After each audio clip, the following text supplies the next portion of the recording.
Welcome to the PFD Performance YouTube channel. Pretty friggin' deadly. Hello. Welcome to a random Sunday working on the cars. We're gonna take this lovely unit out, put it over there, then that lovely unit's gonna come over here, and then we're gonna take some things apart. There's a bunch of old carbureted fuel setup all over here. That's gonna come out because it's got the EFI fuel setup on this side. And then figure out where we can build a hitch on this thing, because we're gonna need it for the dragon drives. And we gotta fix the seat situation. I don't know if you can tell. That thing's leaning forward, and Ramsey doesn't fit, period. So we gotta make it a little more comfortable, because those long highway drives are gonna be fun. So do some moving and set you up.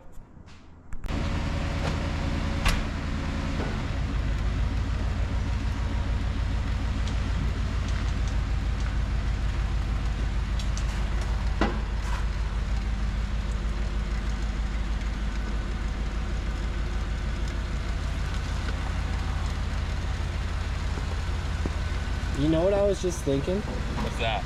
This car is incredibly comfortable. Yeah. That car is not. Yeah. These seats, that car. I mean, I could get on board with making that one a little more couchy, like Deb's. I mean, you even got a whole back seat you're not using in this thing. Absolutely. I think I might be on something. Things to think about. Yeah.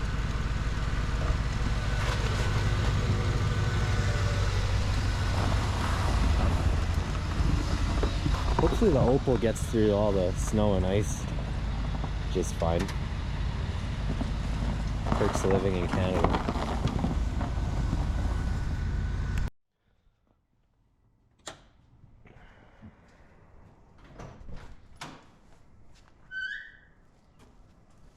Go.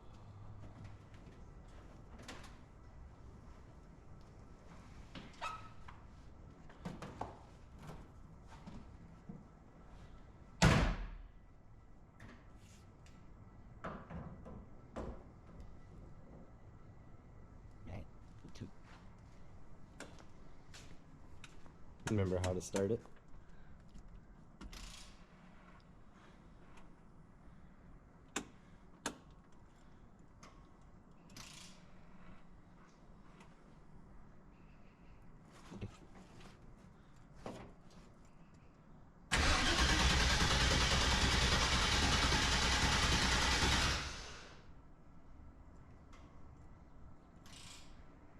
Can you hear the fuel pump doing anything? No.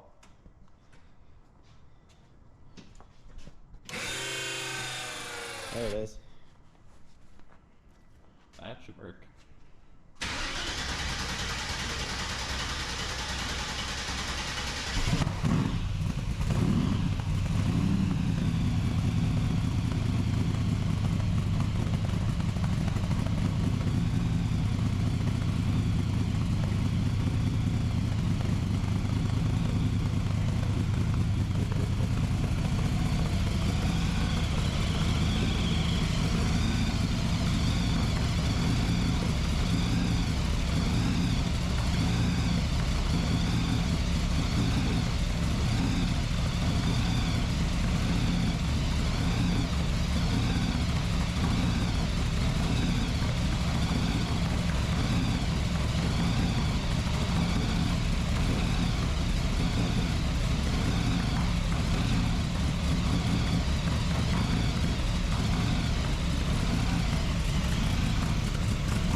Almost.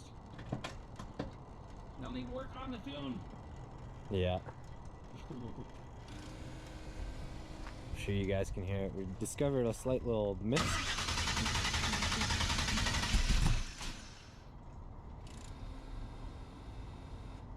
We're learning.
It doesn't quite fit good.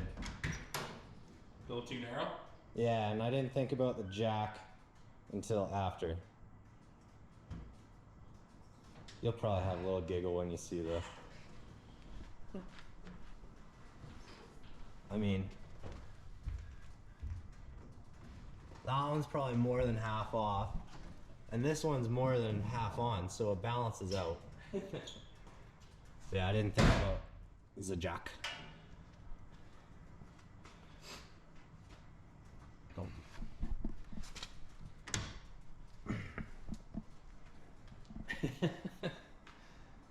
Interesting. This thing's gonna be a handful on the track. ET Streets work great in the snow. Not bad. It only slipped a couple times coming up the hill. Yep. Well, shall we have a look at our undercarriage?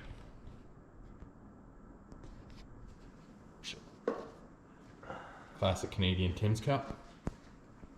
Well, at least our oil cooler is protected by our beefy jacking point tow hook. So that's good. Got our oil cooler here. Oil pan. Big ass headers.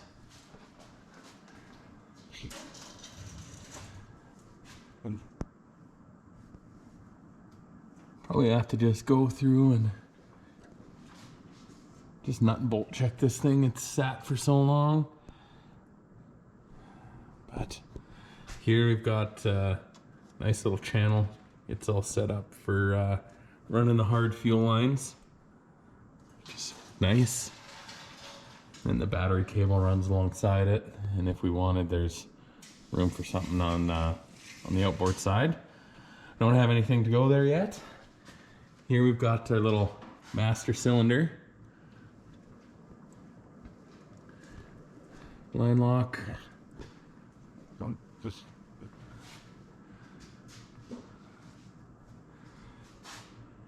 Come back here.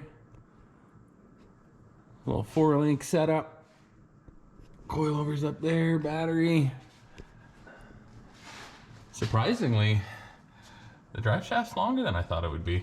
Well, let's see if we can. Not too bad.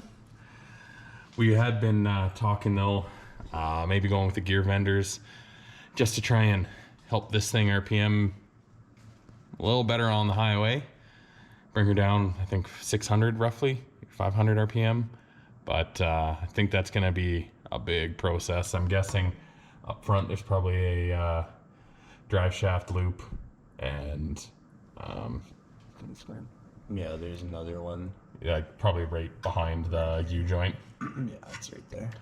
So it's gonna be tricky. Like we'd have to move that, redo the whole drive shaft tunnel, and yeah, it's a lot of work. So I think we might just rock the let's see how it does approach. And realistically, if we can highway drive and keep her under 3,000, then and so be it. The only thing we're battling is it'd be nice to go faster, which means less seat time, which means more tolerable lack of comfort. So I think that's where my mind goes. It'd be nice to be able to go, 120, but if you gotta go 100, gotta go 100. You might just be driving by yourself and I'll be at the hotel having cold snacks. Yeah. But yeah, that's kind of the undercarriage. That was our first go at her. That we're trying to rationalize. I think we're gonna try and utilize the bumper bolts for a hitch. Come out here, receiver sits there. Maybe if it's built strong, we can utilize it as a jacking point. We'll have to build a frame. We'll bring it down and show them the idea. Yeah, for sure. Build a frame on the inside because basically the fuel cell is encapsulated by chassis bars. Yeah, it's It should be strong enough. I mean, on the plus side, he maximized as much space as he could for fuel, so I think it's 16 gallons, which is decent. But it's tight in there. There's a lot of tire and a lot of tank and not much room in between. So that's the underside. So it looks like from down here. Still a pretty neat little ride.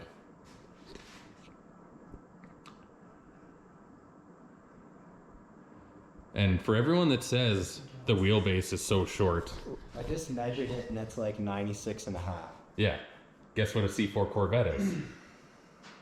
Sorry, C4. 96 and 96. 5/16. It's the exact same as a C4. She's narrow though.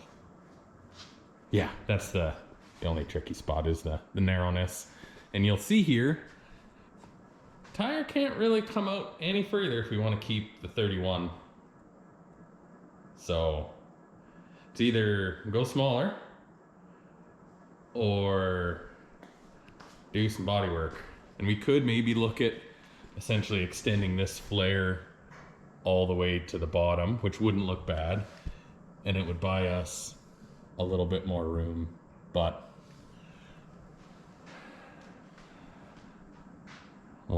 we'll see.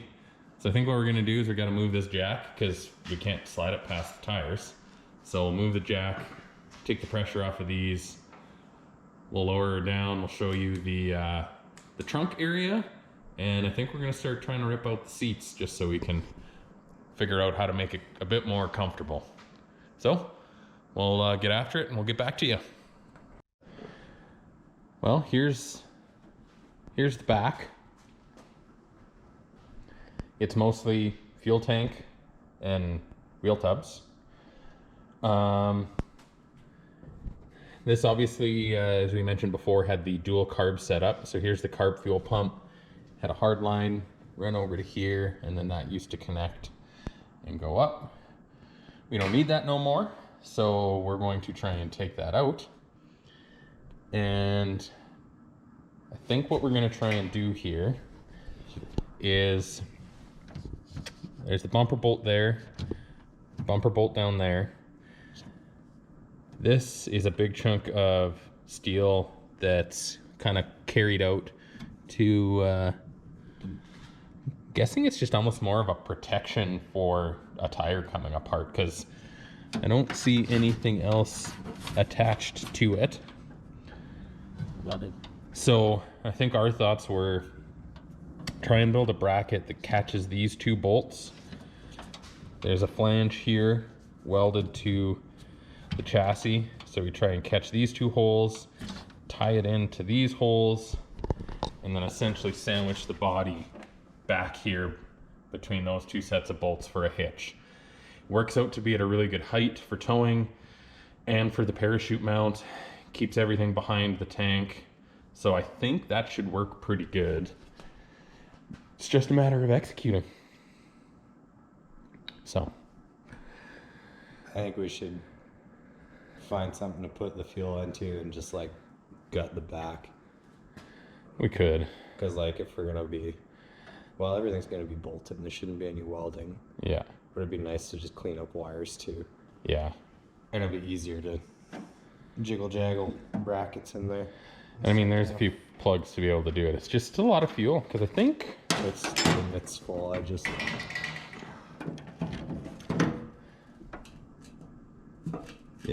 I've seen probably a good 14.5 gallons in a 16-gallon cell. So, but for now, I think we'll start with that and then take the seats out and try and figure that out. So, we'll get after it. That's gonna do it for this video. Nothing too exciting, but it's the start of really diving into the car. In the next couple weeks, we'll walk you through the plan for the seats, the hitch, and a few other things we've come across. Thanks again for watching, and stay deadly.